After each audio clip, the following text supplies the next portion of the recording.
Hey violin friends, and welcome back to Violin Teacher YouTube channel. Today I'm going to show you 7 bow grips.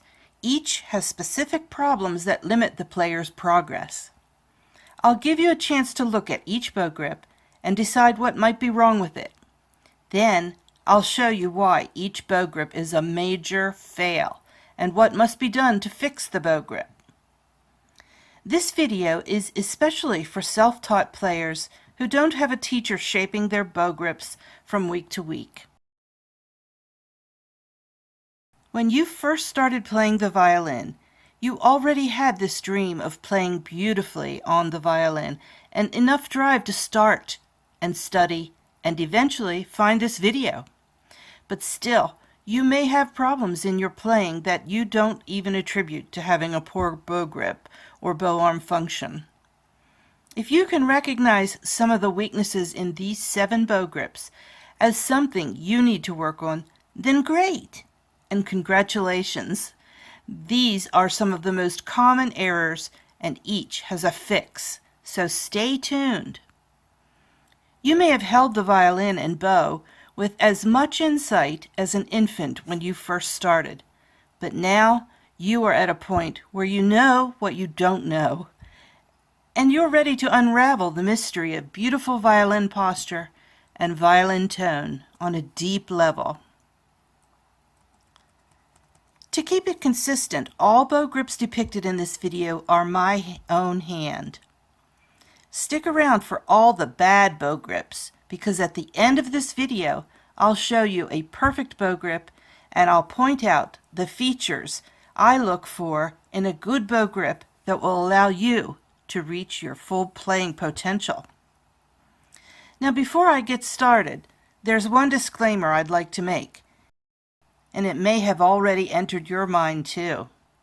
I want to acknowledge that hands are as unique as fingerprints. There are young hands and old hands, hands with long fingers, hands with short fingers, double jointed hands and stiff hands, strong and weak hands. Even so, every person, unless having a certain limitation due to injury or disability, should hold the bow the same way I'm going to show you at the end of this video. Every person who has ever entered my studio over the years has been encouraged to hold the bow exactly as I will show you. No excuses. I encourage you to study the bow grips of the greats, like Itzhak Perlman, Hilary Hahn, and Rachel Barton Pine. Not only how they hold their bows, but how they handle them when playing. And strive to understand how they all practice the same principles of holding the bow. Then, if you notice them deviating from those principles, seek to understand why. So let's get started. Here's bad bow grip number 1.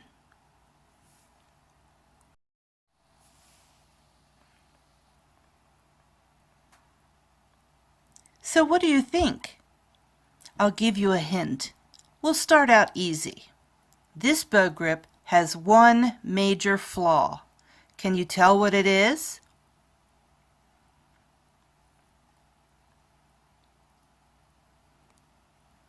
If you said the fingers aren't wrapped over the bow enough, then you were right. Check the green arrows pointing at the first 3 fingers, not the pinky, and see how the fingertips are sitting on top of the stick of the bow. This isn't good, because it makes the bow grip susceptible for dropping the bow and having less control than you need. Let's check bow grip number 2. So what do you think? You would not believe that this bow grip while it looks pretty good, it has 4 major flaws in it that we can see in the picture anyway. The first one has to do with the fingers not being wrapped over the stick quite enough. Check out the arrows for the first 3 fingers of the bow grip and see that they are not wrapped over the stick quite enough. The second problem is that most of the hand is above the stick, and this causes the fingers all to be above the stick of the bow. We need to get those knuckles down, and I'll show you how to do that at the end of this video. The third problem is that the fingers are all too close together. We need to spread the fingers out about a pinky's width apart. The way this bow grip is set up right now, it has really very little control.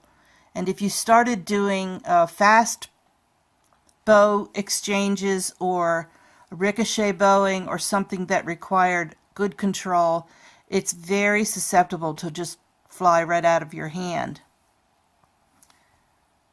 Okay, the next problem with this bow grip is that it is set up a little bit too far toward the tip.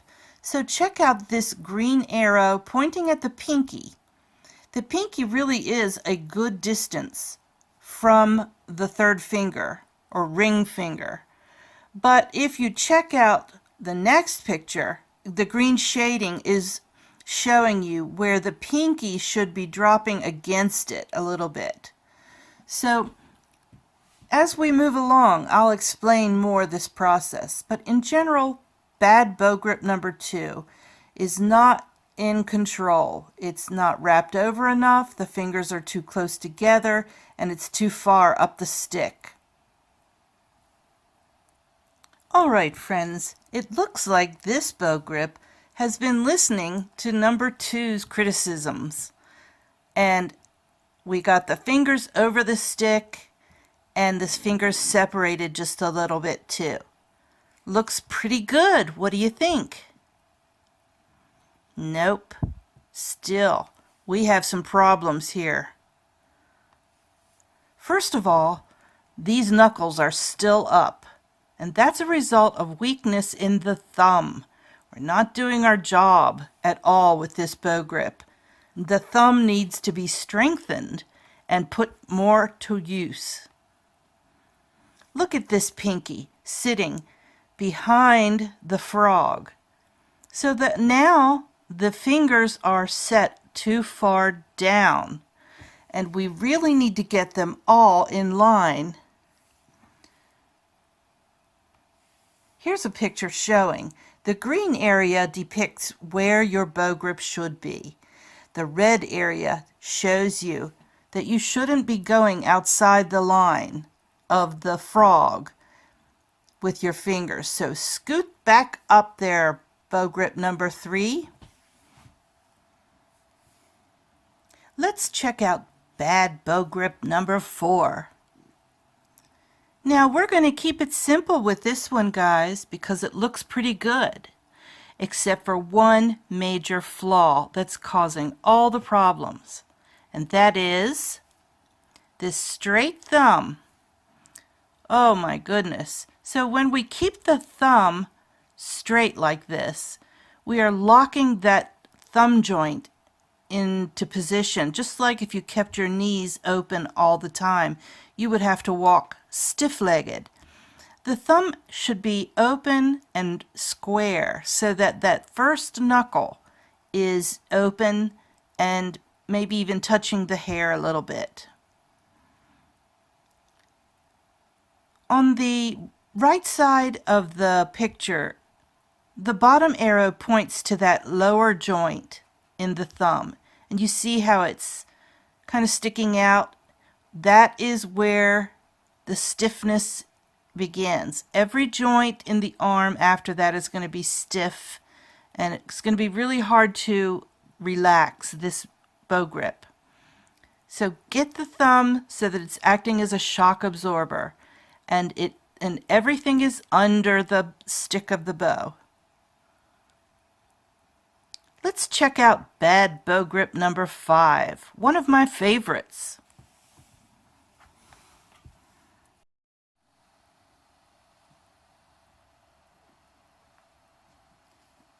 Friends, I think of all the bad bow grips in the world, number 5 is the most frequent. It's as a result of weakness in the hand. Now, if you will look at this for a minute, let's see what you can come up with.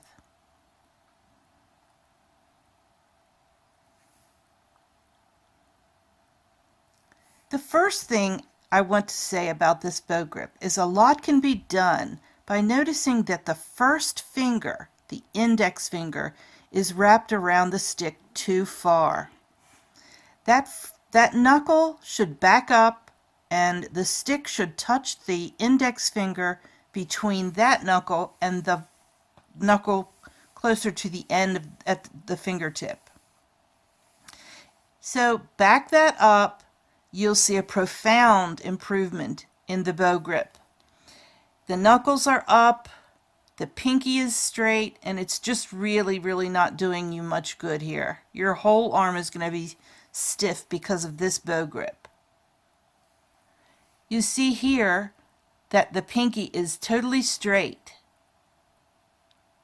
Well, there's more required than just keeping your pinky tip on top of the stick.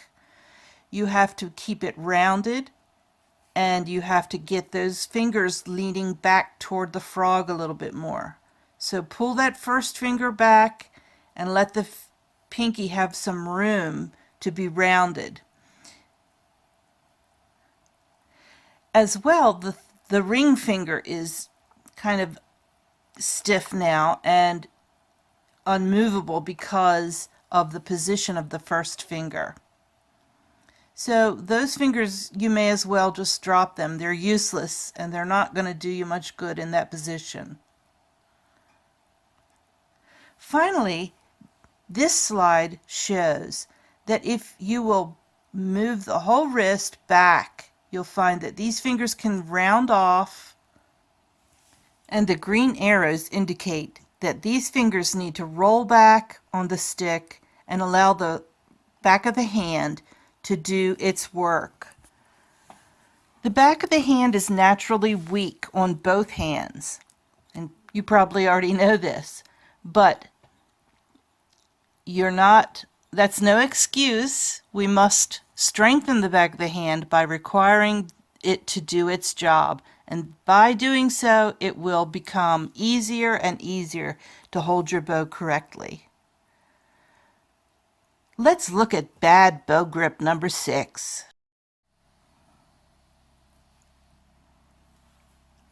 Hey, bow grip number 6 is looking pretty good, right?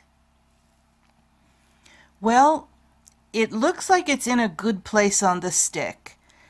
In reference to the previous bad bow grip, we've got a good placement for the index finger. The spacing looks pretty good too, but there's a couple major problems that are going to cause you a lot of dismay.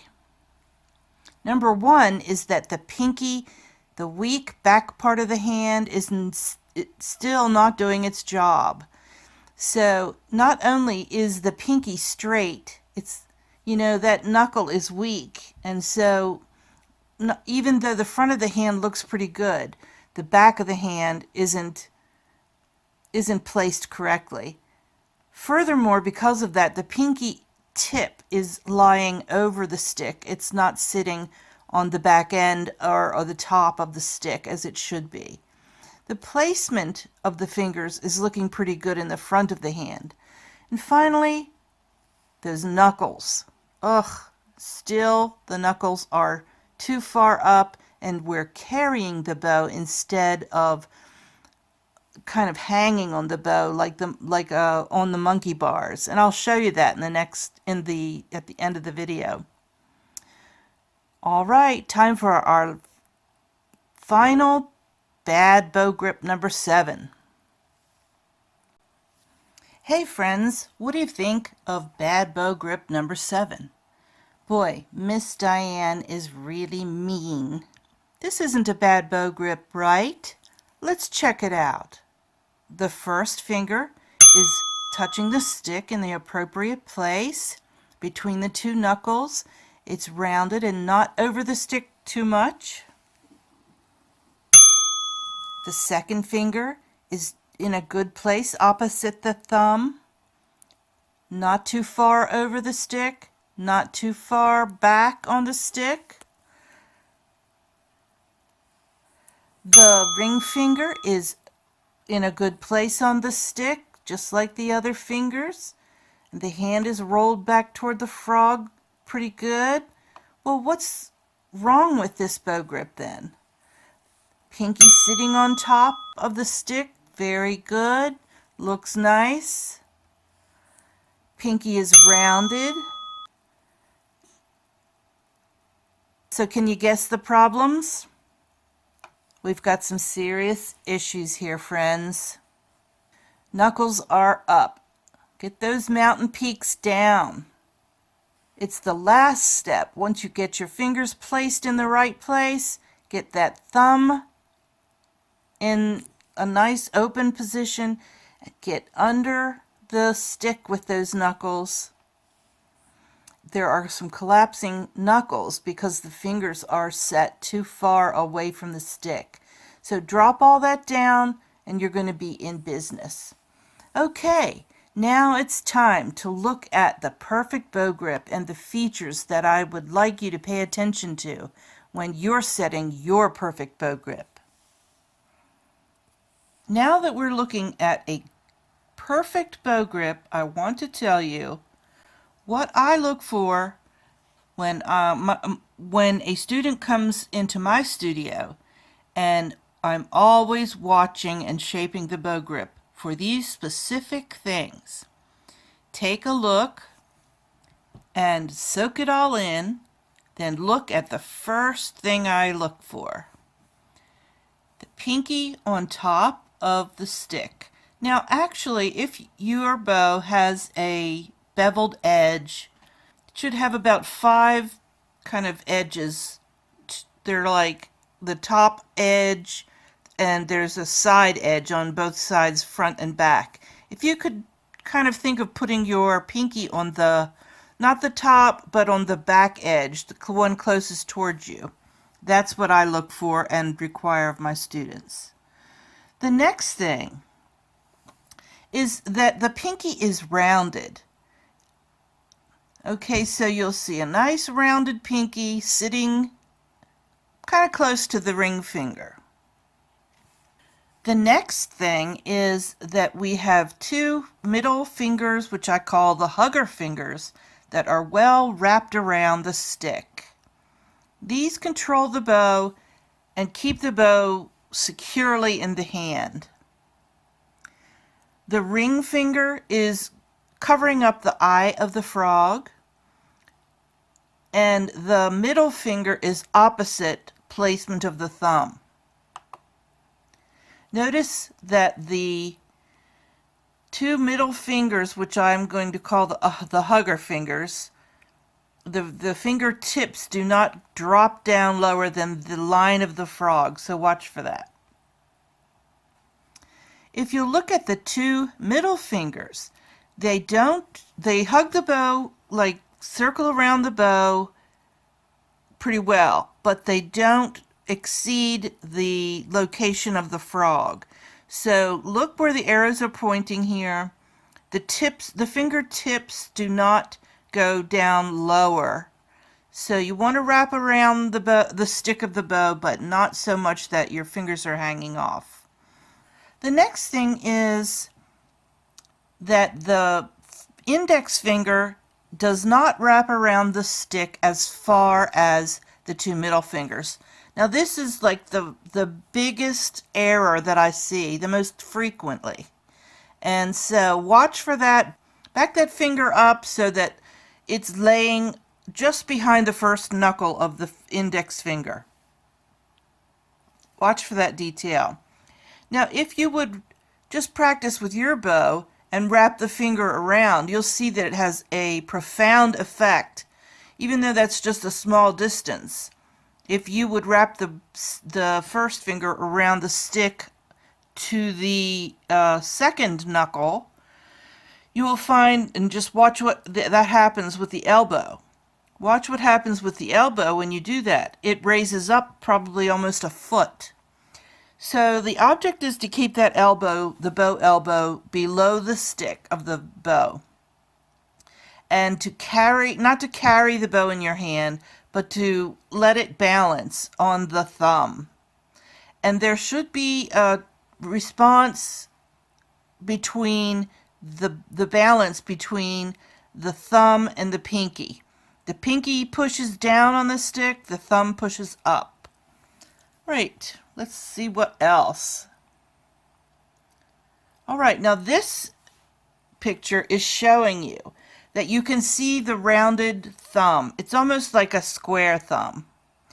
And you can see that it is slanted a little bit and rounded, and it's opposite the thumb as far as the fingertips are concerned. And the knuckles are down. Number 7, knuckles are down. This is actually number 7. We're looking at the spacing of the fingers on top of the stick. So about a pinky's width apart, what I like to tell my students is just to stick their pinky of the other hand in there, in between the fingers. And you have a good spacing. The fingers are all spaced equally apart. Number 8 is showing the relationship between the tips of the thumb and middle finger. Right, and see that nice square thumb. It also shows you the location of the bow grip. So it's not up too far or down too far. The middle finger is sort of touching the ferrule of the bow, and the thumb is touching the nub on top of the frog. You can find those, and look at the first finger here. This is pretty picky stuff. One more picture, and I want to draw your attention to the roundness in this location of the hand for a good bow grip. When the thumb is straight, this area closes up and is tight and can cause stress all the way up the arm. But in this case, it's rounded and it should be soft, and it only takes a little pushing with the thumb to get a lot of weight in the bow. All right, folks, I hope that you have learned something both about the kinds of bow grips that are fails and what you should do to fix them if you are holding your bow like that. If you enjoyed the video, please like it. Thank you so much for watching, and I'll see you in the next tutorial.